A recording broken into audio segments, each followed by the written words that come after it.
In this video, we're talking about Nipah virus. We're talking about how dangerous it is, what the symptoms are of the disease, what the treatments are. You don't want to go anywhere for that, how it's transmitted, and so much more. Guys, I'm Dr. Jen. It's good to see you. Now, the Nipah virus causes disease that can spread between animals and people. So we think of it as a zoonotic disease. It's actually carried by fruit bats, okay? Now, what I think is interesting, one of the interesting things about this virus is that it was discovered in 1999. That's not long ago. It was discovered after an outbreak in pigs and people in Malaysia and Singapore. During that outbreak, it was like 300 people got sick. More than 100 of those died, okay?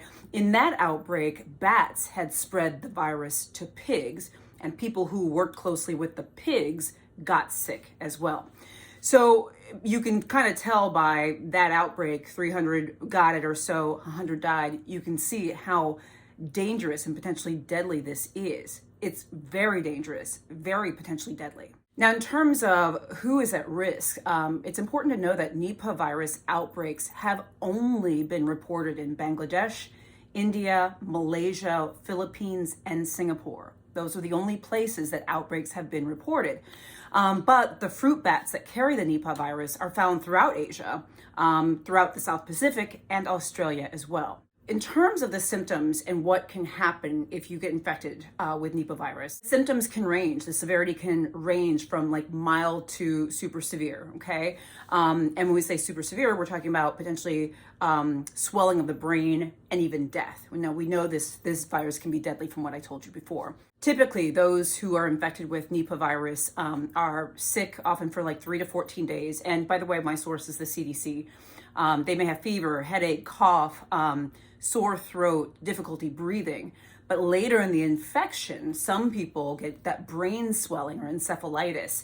And with that, you can get really horrible symptoms, confusion, drowsiness, even seizures. And people with those symptoms could fall into a coma within 24 to 48 hours. So you see how potentially very dangerous and deadly this could be. Now let's talk about infection, okay? Because we've talked about where we have seen outbreaks, but let's talk about how it's spread. We talked about this a little bit, but one way is through direct contact with infected animals like bats or pigs. But you can also get it from drinking or eating food or drinks like fruit or raw date palm sap that are soiled by infected animals. So that's really important. Also, you can get it from coming in close contact with the body fluids of someone else who has Nipah virus. You could also get infected by drinking raw date palm sap or eating fruit that is contaminated by an infected bat. So there's a few different ways that you can get it.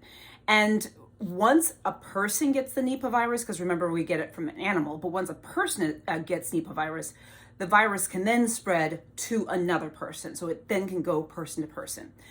So, and don't go anywhere because I'm going to talk to you about treatments, or rather the lack thereof.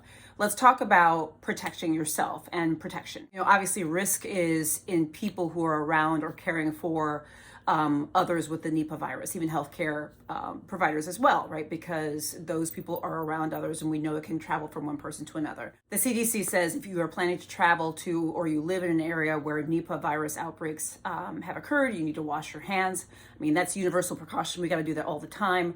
Avoid contact with flying fox bats or sick pigs. Avoid areas where bats roost, or avoid touching anything that could be soiled by bats. Avoid eating raw date palm sap or fruit that could be soiled by bats. Avoid contact with the blood or body fluids of someone with Nipah virus. And then, doctors, we certainly need to be on high alert, et cetera, based on any risk factors a person may have. So you see, there's actually some very specific prevention here. And it's one of the reasons why I wanted to do a video on it, because this very likely applies to some of you who are out there. Now, it is a disease that can be tested for, okay? So doctors and hospitals can test you for it. The problem though is treatment. In terms of treatment, there are no licensed treatments for Nipah virus.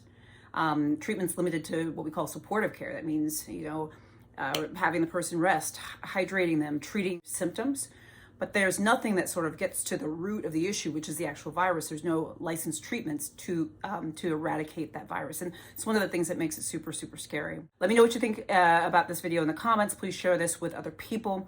I'm Dr. Jen Caudle. Please follow me on Facebook. Please subscribe to my channel on YouTube. I'm on Instagram, TikTok, LinkedIn, WhatsApp. Please also sign up for my free health newsletter at drjencaudle.com.